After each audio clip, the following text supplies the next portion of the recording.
Welcome to Exposing Deathcare, a podcast created to shine a light on the hidden, often dark realities within the funeral industry.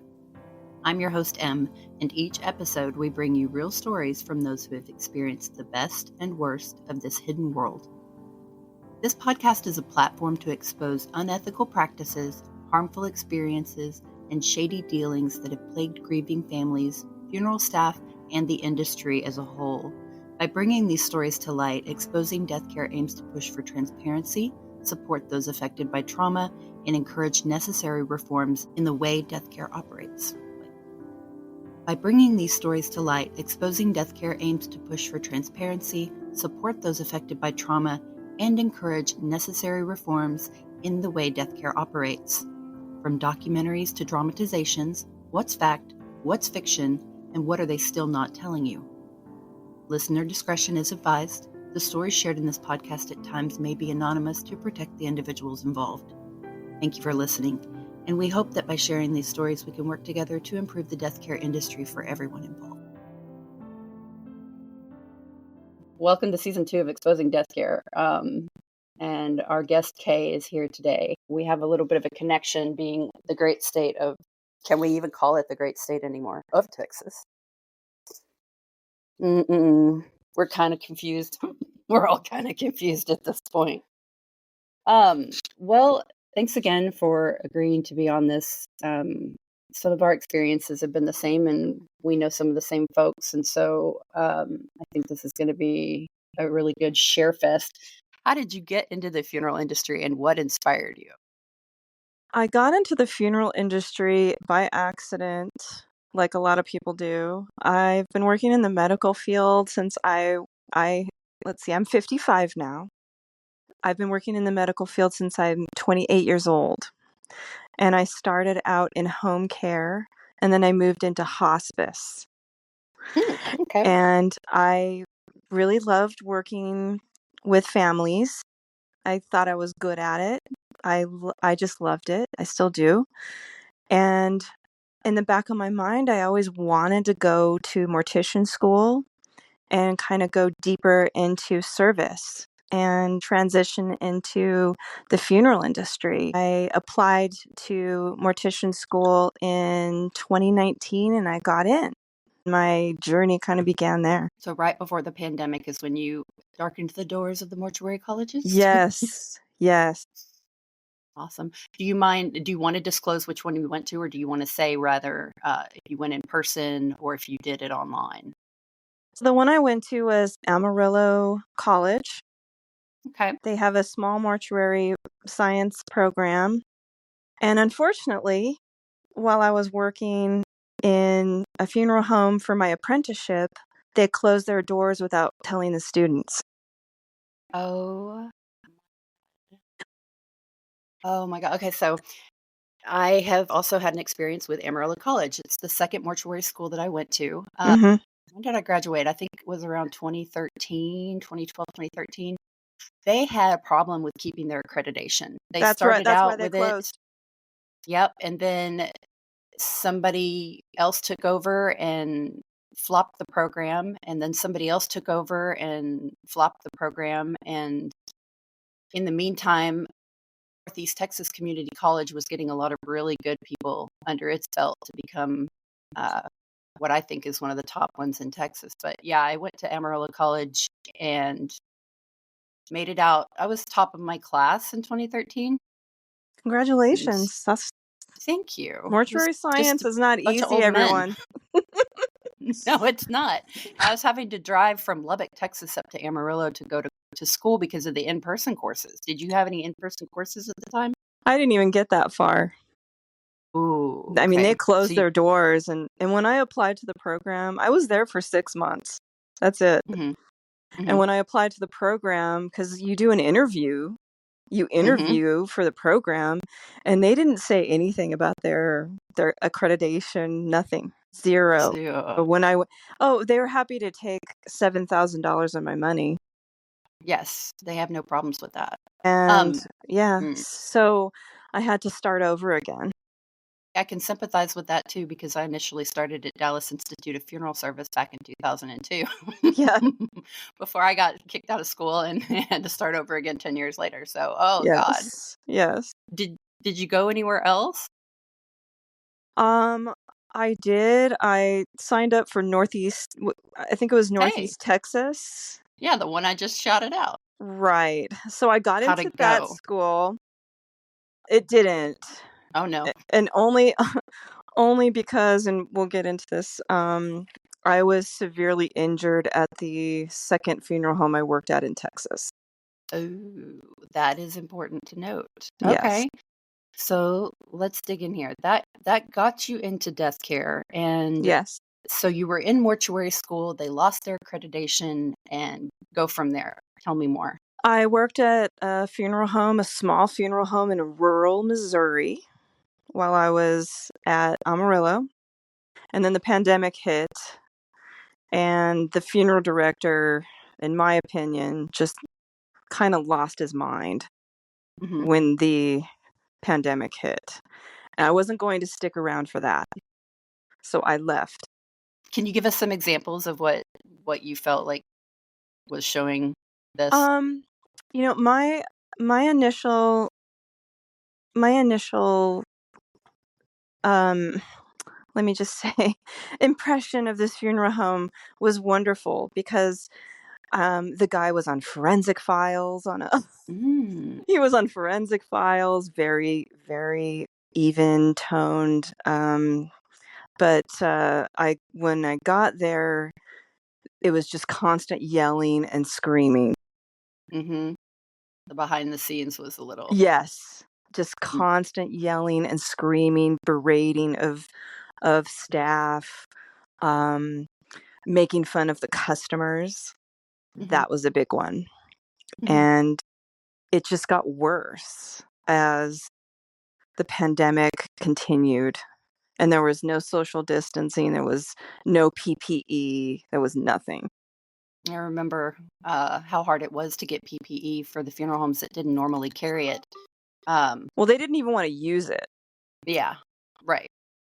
I So even mean, then, you were like yeah. ostracized for needing it or wanting it. Yeah, I would just it got to be a problem, and I left, and my school closed anyway, Hmm. so I So how left. did you find out about that? Did you just get an email, or They because called it's a me on the community telephone. college? Yeah, they called me on the telephone. Did they say And anything about, were you in the semester, or yes, I was in the middle of my semester, and they said and they nothing about a refund? Nothing? nothing.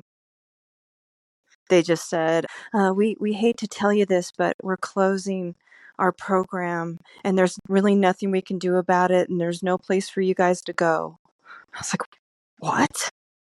Oh my What?" gosh. Yeah, it was a telephone call. And this, It was the beginning of 2020, and then I left the funeral home in Missouri in May of 2020. let's give them a shout out. Do you know who the program director was? Patricia, God, I forget her name. It's been so long. I That's all right. We apologize. can use first names. The person that was in charge when I Patricia. graduated, their first name was Scott, and they seemed to have the program on track, but other people would also say that Scott tanked it, but I don't know. I know that the person that had it before, Lisa, was really inspiring to me when I got back into mortuary school. There were none of those names when I went.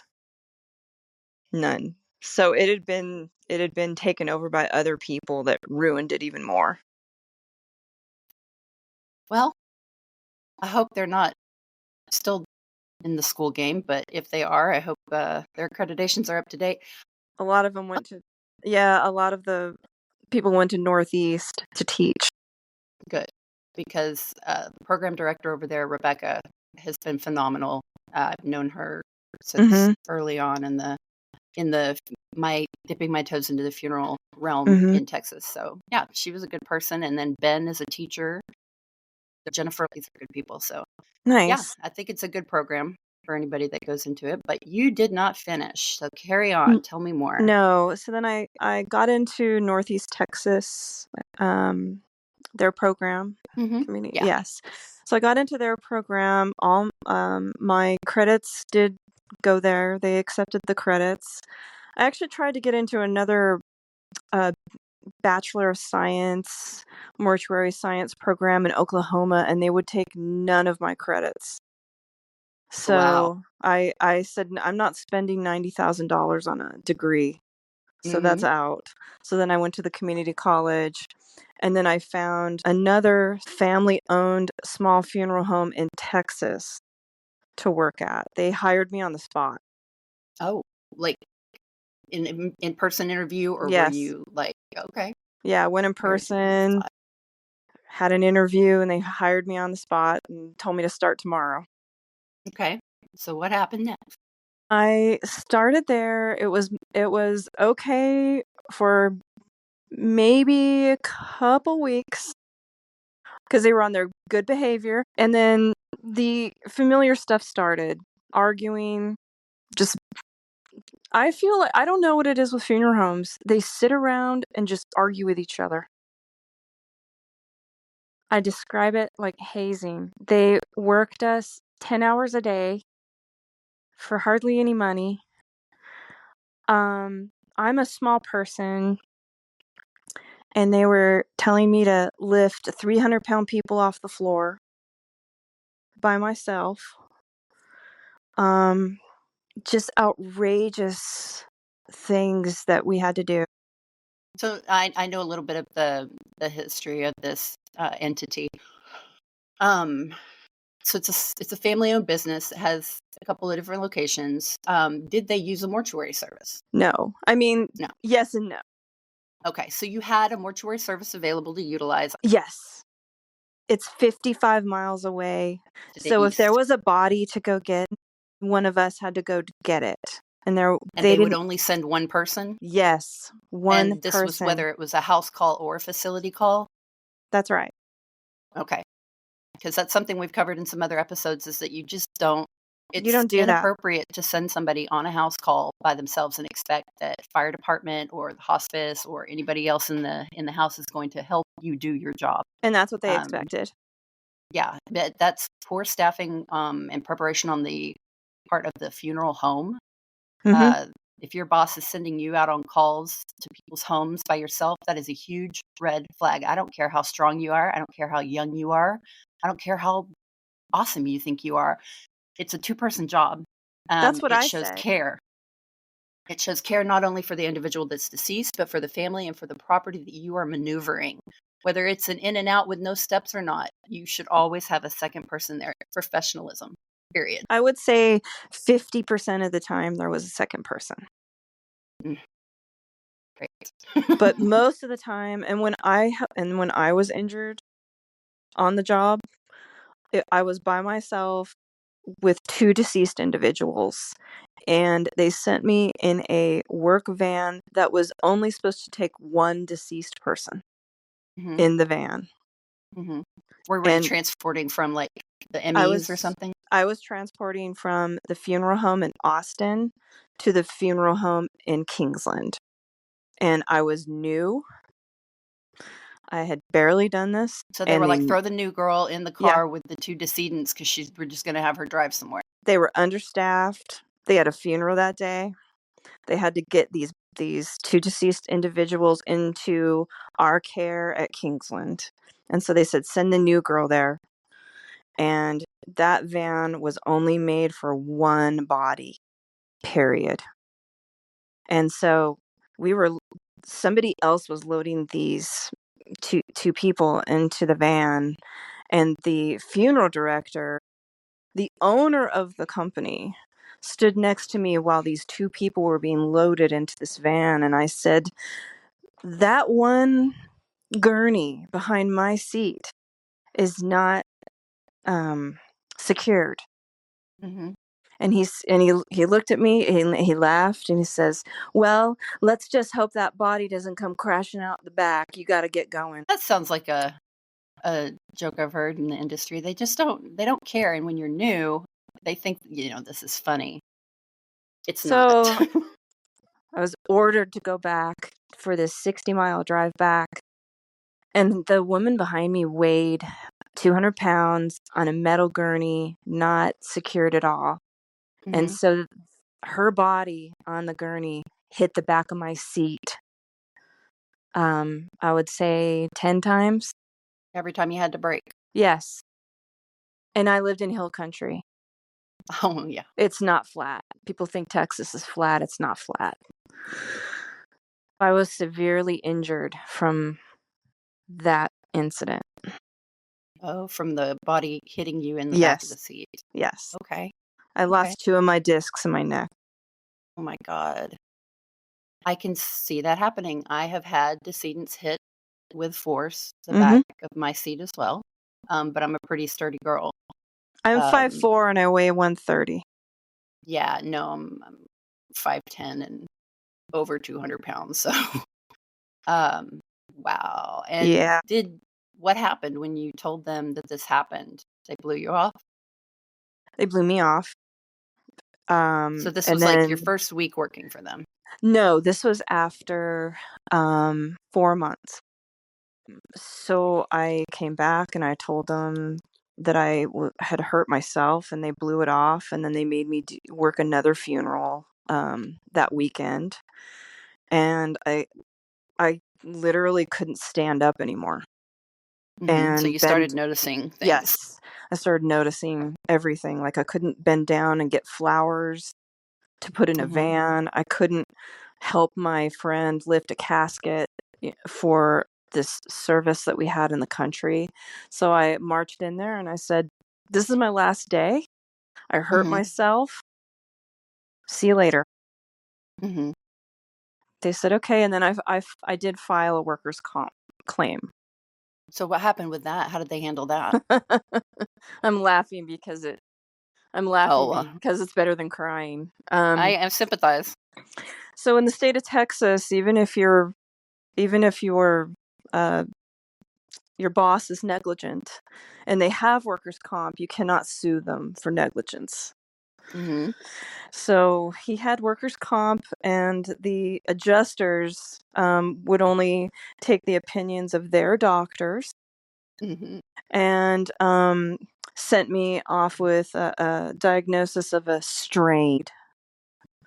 Yeah, so how Um, how does this work? Explain it for people that have never had to file workers' comp before. What sure. was the process like for So you? if you the first person I saw after the injury was urgent care.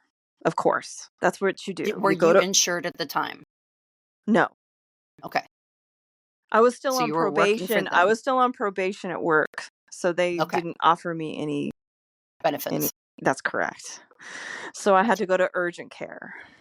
Mhm. And so without an MRI and without anything, they said they marked down, "Oh, she probably has a sprain," or they always do that if they Yeah, don't know what everybody you thinks they're have. drug seeking.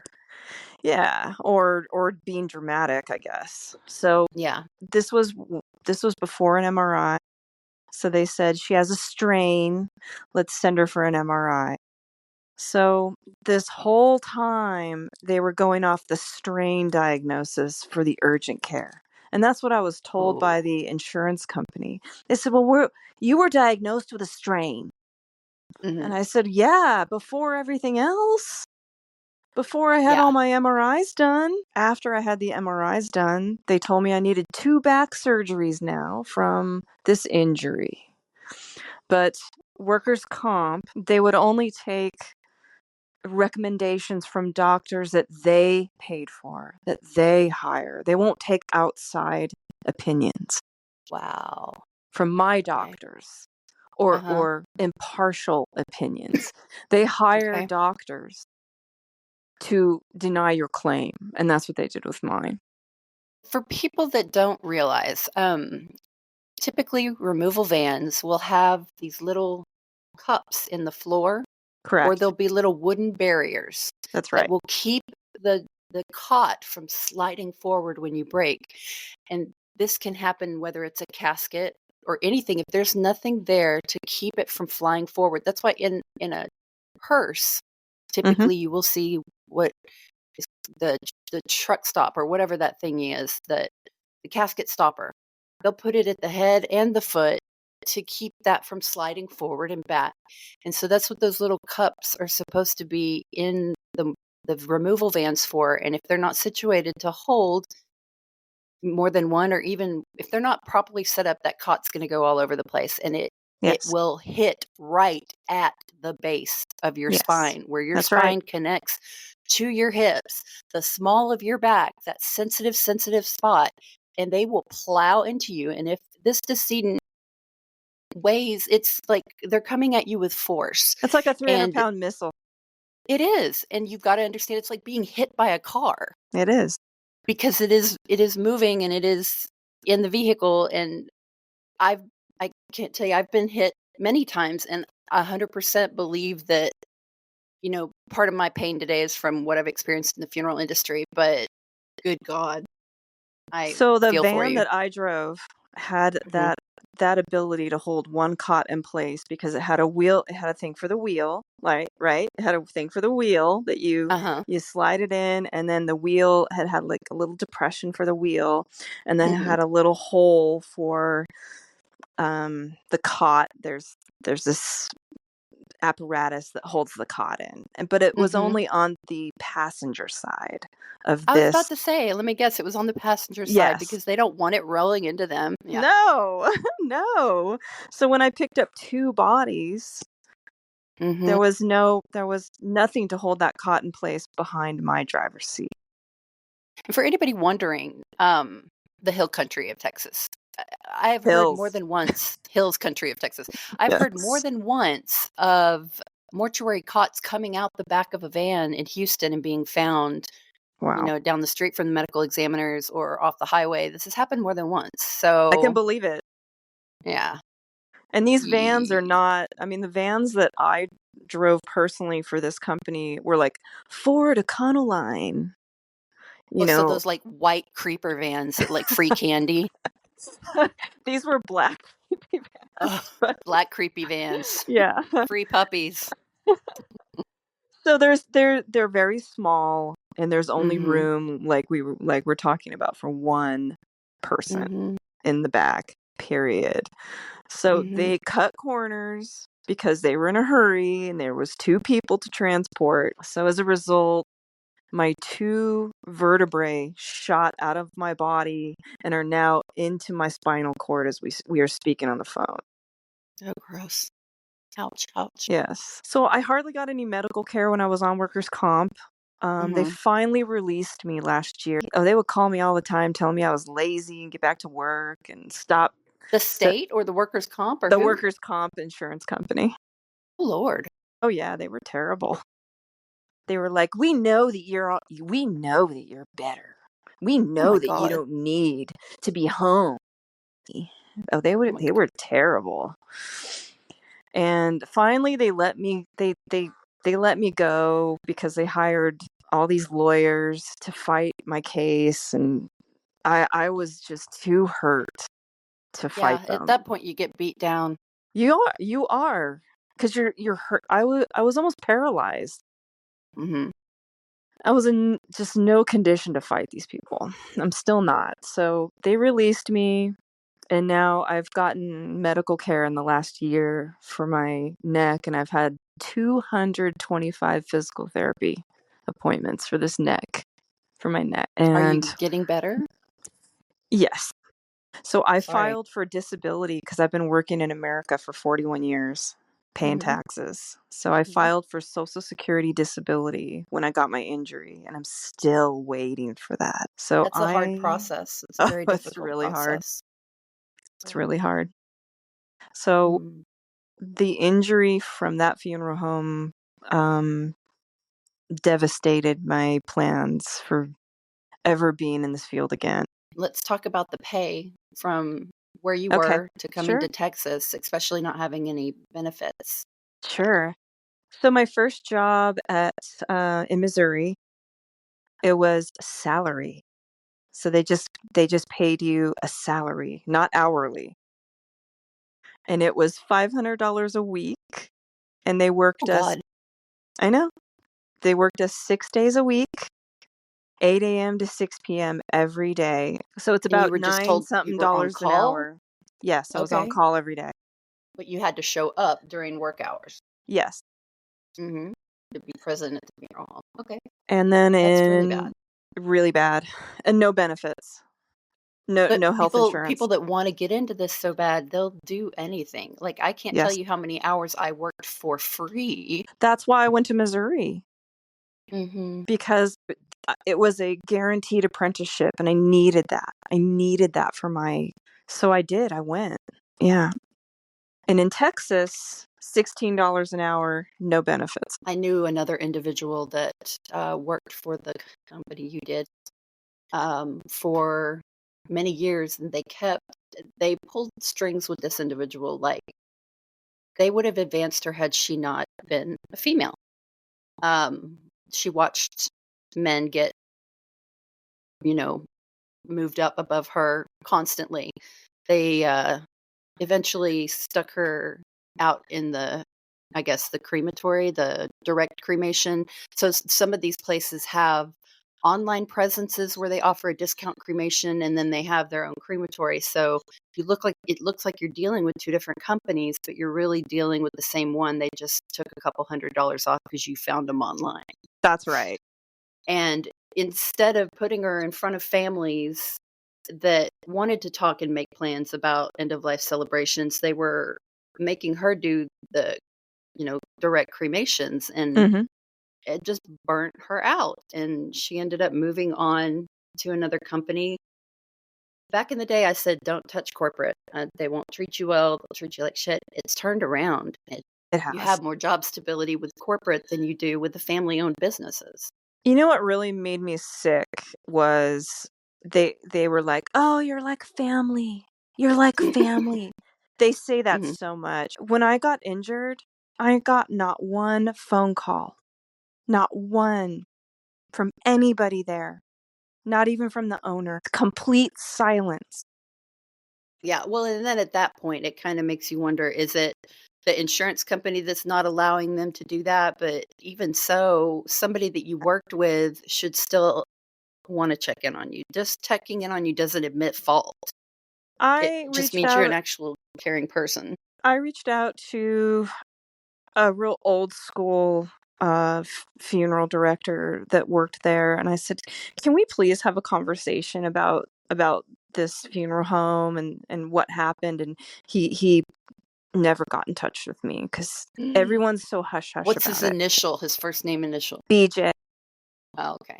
I was gonna ask if you ever met, Daryl. Yes, I met Daryl. Okay. Daryl. There were some characters back He in interviewed me. Austin. Daryl interviewed me. Uh-huh. Yeah. He was with corporate, before he went out there, and actually, it was family owned. I'm gonna throw the bus out there. It was Weed Corley Fish. Weed Corley Fish was family owned, and Lawrence Fish fucking sold it to SCI, and that's when a bunch of his really good directors or old school directors will say, like Mitzi and Daryl jumped ship.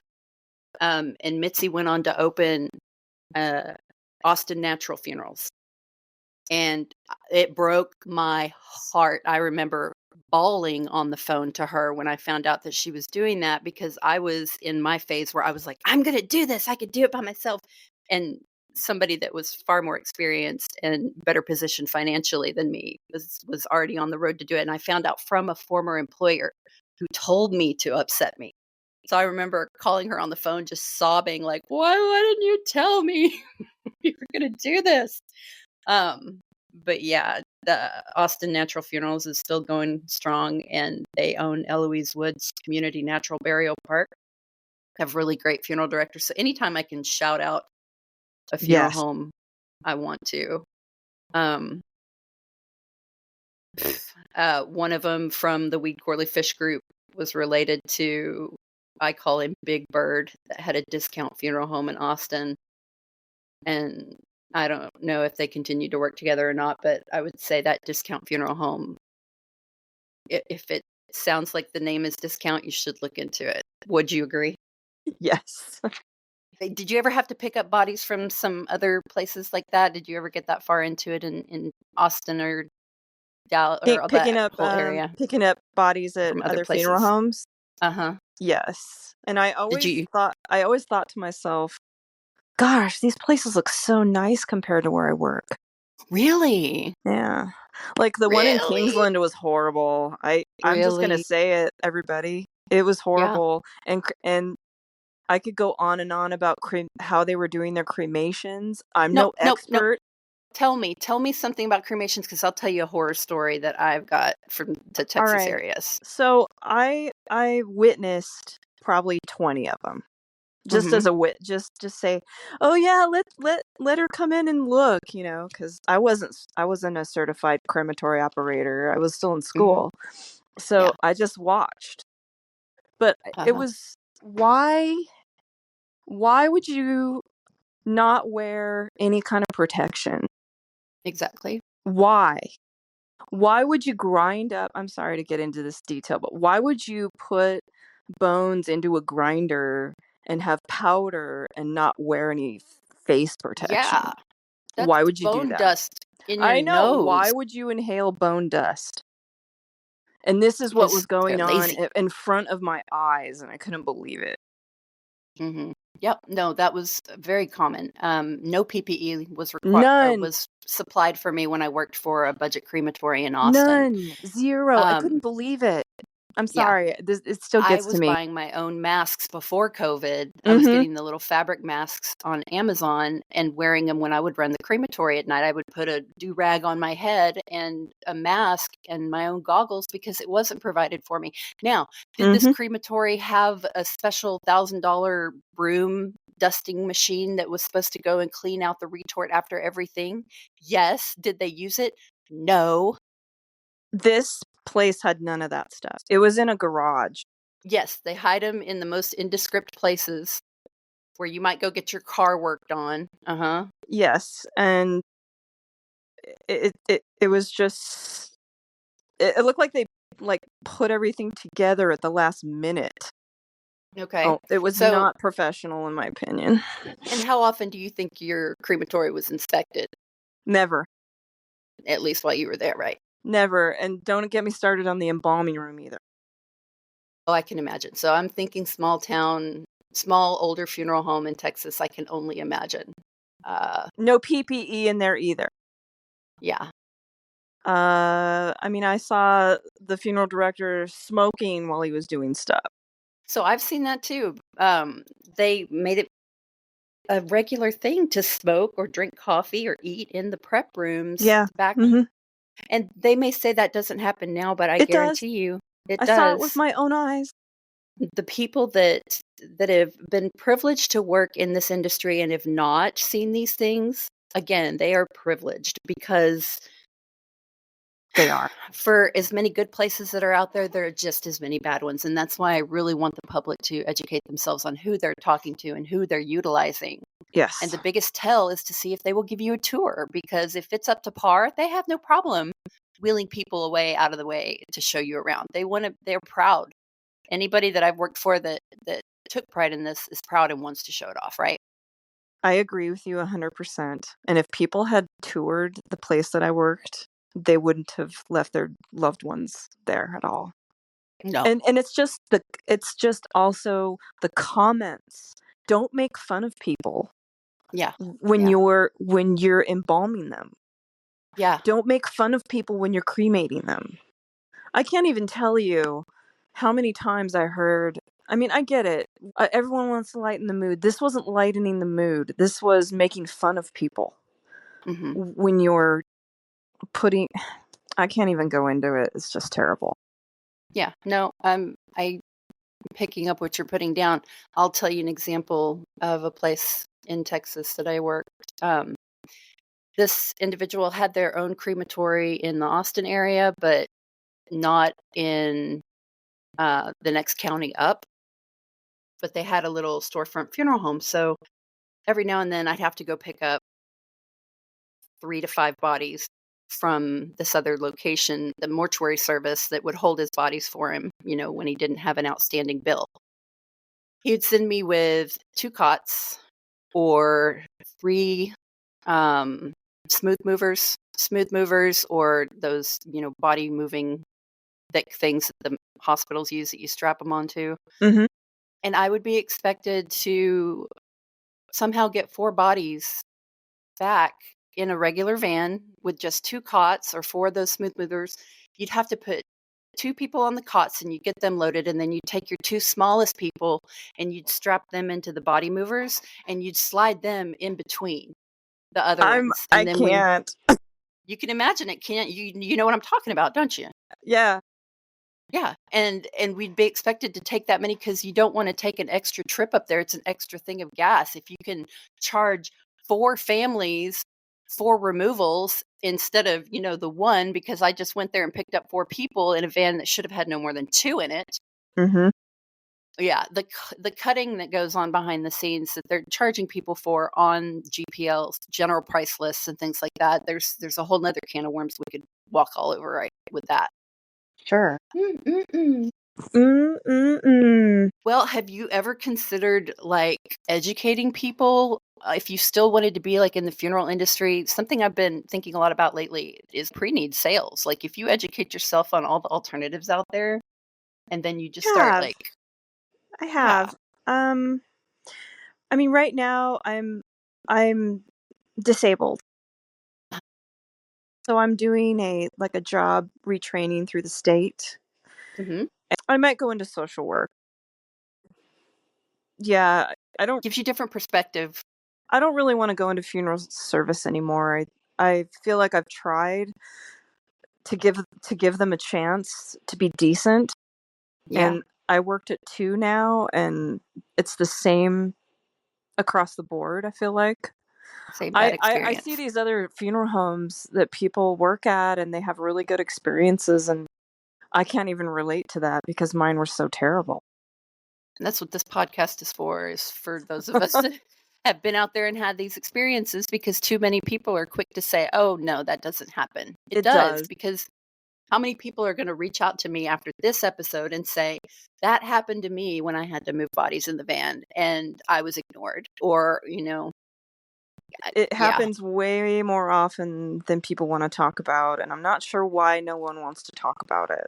I'm Well, I can tell you from experience, if you talk about the things in funeral service that are gonna piss off the general public, then the big guys will come after you. And and, Yeah. yeah. But I have nothing else to lose, so that's why I do what I do. Just keep educating I'm glad that you're everybody doing else. this. Thank you. People ask a lot about my injury, and I try to explain it to them, and they just look at me like, "What? Yeah, no. What? Yeah, You hurt imagine yourself?" throwing a Like, table at the small of your back, a oh, yes. big wooden walnut table coming down the hill at your back. It's I call it the good old boy network, the Uh-huh, of yeah, funeral service. It's the good old mhm, boys. If you're a woman, good mhm, luck. Good yep, luck. They'll treat you like absolute shit. yeah. See, I thought if I left Texas that, the other states would be more progressive. What I was seeing with them legalizing other options was I was like, they'll be, you know, more progressive. In reality, it's really weird, the politics and the knitting that's behind the scenes of these individuals that don't have the consumer's best interest at heart, that genuinely do not care about the individuals that they're supposedly in this industry to serve. It is about their bottom line. And Mhm. now that more people have figured out there's big money in death because of the silver tsunami that's coming, you've got people in finance that are jumping into the death care realm, and it's brutal. It's really sad to see things going some And of the then way they that they lie to are. people and say, "Hey, if you plant yourself in the ground, you can grow a tree." Mhm. Yeah, don't even get me started on fucking composting.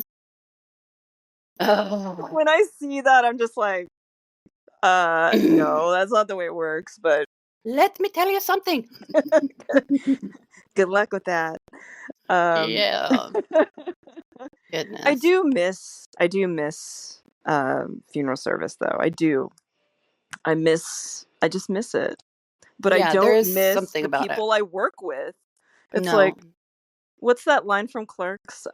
This would be a great job if it weren't for the fucking customers, but it If would it be a weren't for your great fucking job if it coworkers. weren't for the fucking funeral directors that Yep, that have shit all over everything.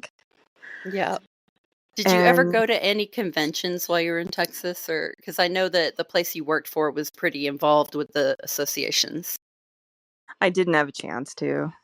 Okay, well, bless No. yourselves. It wasn't. It's a big old alcohol fest. It had been when I was there. So, and I don't drink. I liked people watch, which was great. But Yeah. boy, oh boy, I just didn't see a whole lot of customer service. no, Like, that's really really, important in funeral service, and that's kind of why I got into it, was for customer yeah. service. And I can't tell you how many times people would, people walk into funeral homes all the time and say, "Hey, can we talk about what you offer?" When everybody would come in, oh, the rolling of eyes. Oh God, somebody's coming in. We got to deal with them, Mhm. or just ta- I, They didn't want to be attitude. bothered. They didn't want Yeah, to be bothered. They just wanted to do. They just wanted to do the bare funerals. minimum. They Yeah. just wanted to do the funerals. That was their Hmm. little high that they got on. And, oh, when I'm done with that, you can throw all the garbage away. Hmm. They want to look good in front of the families, and then it's up to us to do everything else. Hmm. And I found that really appalling too. Yeah. Yeah. So if people notice that there's high turnover at these small family-owned funeral homes, it's probably the family-owned funeral home. Yes. Yes. And So, don't use people like my advice to small funeral homes that I worked at, don't use your regular staff for what they call first calls. hmm, Off the when we're at home and somebody dies at 4 o'clock in the morning. Have yep, a staff for that. Have yeah, a regular staff for that. Don't use people that I have to go in at 8 o'clock in the morning and work another 10-hour day if I have to go on a first call. Do you know how hmm, tiring that is? hmm, That's what they expected of us. hmm, yep, I mean, nope, that'll burn yep. you out in like 2 months. When I started Green Cremation Texas in Austin, I was the only employee except for the person financing it and running the business end. And so I was the only person 24/7. The local mortuary, Capital Mortuary, wouldn't work with me because of my the good old boy network, Yes. And so I was having to get up at all hours. I would have to Mhm. drive the bodies then all the way to San Antonio for Oh. refrigeration, for Mhm. cremation out there. Mhm. Um, yeah, the whole I I was breaking down. Like, I would have to talk to people during the day, and I'd be running on 30 minutes of sleep, and Mhm. you could tell in my voice I couldn't mask it anymore. I was falling apart. That's what I'm So, talking about, and that's I think that was really, I had no um, boundary. there yeah, and it's and I when I kinda pushed back on that, I was Mhm. told, "Well, you're new, and you gotta Mhm. do it, and if Yeah. you don't like it, then you can leave." And Yeah. how can you leave when you're in school and you need an apprenticeship? You Exactly. They can't, know you they have to have stay. you by the short and curlies, Mhm. and I'm Mhm. hoping that with more progressive businesses getting into the funeral realm and family owned are being bought up, um, that things will change for those that are entering. I don't know. I can only hope that things get better for people entering this field because I just don't see people sticking around very long. The good hearted people. The Yeah. pay needs to increase. They need to have benefits from day one. We Hmm. need to have PPE when we go out to calls. That's the other issue I want to talk about. When I Yeah. was doing first calls, it didn't matter where it was. We didn't have any PPE, zero. And this is Texas, Yeah. 120-degree weather. Hmm. And I mean, I know we're on a death podcast, but I had one woman that we had to peel her off the couch. Yep. Yep. And And you should and at least have gloves, if not something to cover your clothing with, we only in had your mouth. gloves. That is it. And that is unacceptable. Absolutely. And then they'd have you Unacceptable. wrap the body in like a white sheet. So it's sitting there leaking through the sheet onto your Yes. cot. Yes, Yeah. Or and they'd bring a big old trash bag looking thing and we had and wrap people them that up were in front of the sitting in their family. homes for like a week. Oh my And God. then we Especially out in had a rural community. yes, in the heat. Yeah. So we had no protection, nothing. We had to wear our regular clothes. They didn't provide us with any scrubs or any, nothing. Yeah, and that's the craziest thing to me is if you're doing these removals like that, you ought to be able to at least wear scrubs to a removal like that, especially if you're doing the job of the medical examiner in a rural community. Obviously, you're dealing with a coroner or whoever, but That's why you're I doing it wanted all. like a team of people that's all they did was removals. That's what Yeah, they do. And then the yeah, rest of the team, they go to the funeral home 8 to 5 and do their thing and, whatever. But yeah. we need dedicated teams of people to do removals with PPE, and I saw none of that in both the funeral homes that I worked in. And I just thought, who's running the show here? Hmm. Like, I come from a medical field background. I'm also a trained medical assistant. I'm also a trained phlebotomist. So I've been Hmm. working in the medical field a long time. Hmm. And when I went to the funeral homes, I was just appalled that we were expected to handle deceased people and not have any protection. Yeah, And yeah. this is in 2023 in Texas. So this, if people think this isn't happening, it really is. And again, don't get me started on the embalming room. 'Cause there was no PPE in the embalming room and no ventilation, I want to say, too. Oh, okay. That was a common thing. So part of being licensed to have an embalming room or funeral home is having an embalming room in the state of Texas. Mhm. And when I set up a funeral home, we didn't have a need for an embalming room, but we still had to set it up with the ventilation and everything like that to pass inspection. So these people that come out and do the annual inspections usually call the funeral home ahead of time and tell them that they're coming. So, they can turn on in a little exhaust or get something going. But yeah, we even had one guy buy a portable water heater to pass inspection and then took it back to Home Depot afterwards. Yeah, at this place, even what's the machine called that pumps the embalming fluid in? Aspirator? Yeah, that was it was Flow? leaking. Yeah, it was leaking all over the floor constantly. Oh, see, they're supposed to check that stuff. I Blech. know, I know. And Oh, then did you have a toilet in your prep room? Did no, it do your urinal? How did you do your drainage? I'm trying to think. It was a tiny little sink. Some of them have urinals, some of them have toilets. Yeah, it was a sink. It was a sink. But they were using this ancient machine that was always Mhm. breaking. Mhm. Mhm. I know, I know. I Did guess they ever I could clean go the on forever. I could well, go on. I know the answer to this, but did you ever see them clean the cosmetic brushes between decedents? No. Yeah. I And used to cringe when people would kiss their loved ones. I would just be like, "Ugh." If I did it, I knew it was clean, but if somebody else did it, I knew it was not. so there's a table at this place that they put the urns on top of, and then they put the cremains into the urns, and then they give Mhm. them to the people. So below that, there was a big drawer that they just shoved all the makeup in and the brushes and everything. It was a mess. It was Oh, with just the people dust. yes, with the people dust. Yikes. Yes. I don't think that coroners and funeral homes should be intermingled in these smaller communities. I agree with you 100% And on I that. think it should be an elected position. Remember there was a scandal about prepaid funerals, and they went to prison. I can't remember their names, but they sold phony prepaid, you know how you buy these $3,000 policies, and then if you die, there's your burial money. Mhm. You have a place at the funeral home to be to have a. Anyways, the funeral home I worked at was affected because they worked with these people, and they had like 6,000 policies that they actually had to pay out of pocket for. So there was Um, so much just shady stuff going on. a lot of shady stuff happens in the small communities.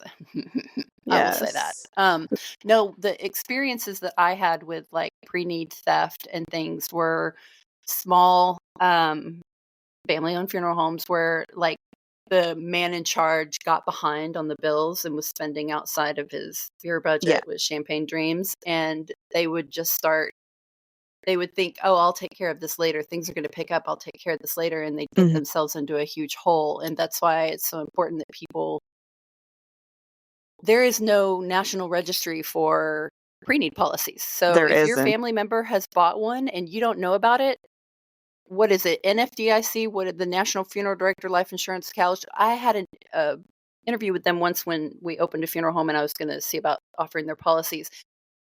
They make their bank off people not knowing that Mhm. loved ones have purchased a policy, because after X number of years, it's theirs to keep.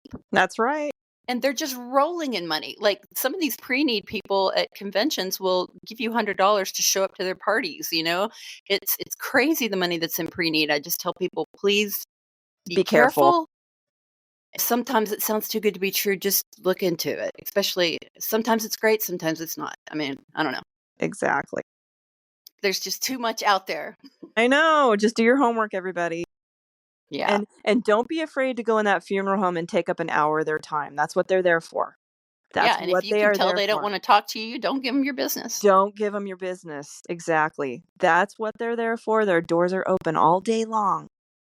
So, Do you have a good story you want to share before we go? Anything that you remember that was nice?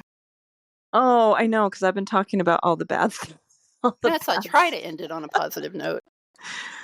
Um, I just really enjoyed working with families. I just want to bring that up as the nice aspect of funeral service. I really did enjoy doing the actual graveside services. I loved doing those. And just to see how if how the families had closure and got a nice service, I really enjoyed doing those. Yeah, and then seeing those special moments that don't happen at other services that happen for that specific family, just different things that stays with you about each Yeah. family you've been able to work with in your career. Well, hold on to those beautiful moments. I do, Um, and even just doing first calls and having the family say, "Hey, can we have another 45 minutes with our loved one before you have to take them away?" Absolutely. Yes. Mm, I just really like those moments, those little moments like that, I miss that too. because I So do like being of service to people in in that in the medical field and also death care, and I hope to find something like that again. I hope you will too. So Yeah, keep me posted, okay? I will for sure. All And right. thank you for your podcast. Thank you for listening to this episode of Exposing Deathcare, the podcast. I truly appreciate your support and the courage of those who have contributed to or shared their stories with us. If you or someone you know has something to share, we encourage you to reach out. You can remain anonymous, and your story could prevent future harm. You can leave comments, ask questions, or provide feedback by connecting with us on social media at Exposing Deathcare on TikTok and Instagram, The Modern Mortician on YouTube, and all streaming platforms. Like, follow, and share. Podcast music titled Exit Strategy by Enlia.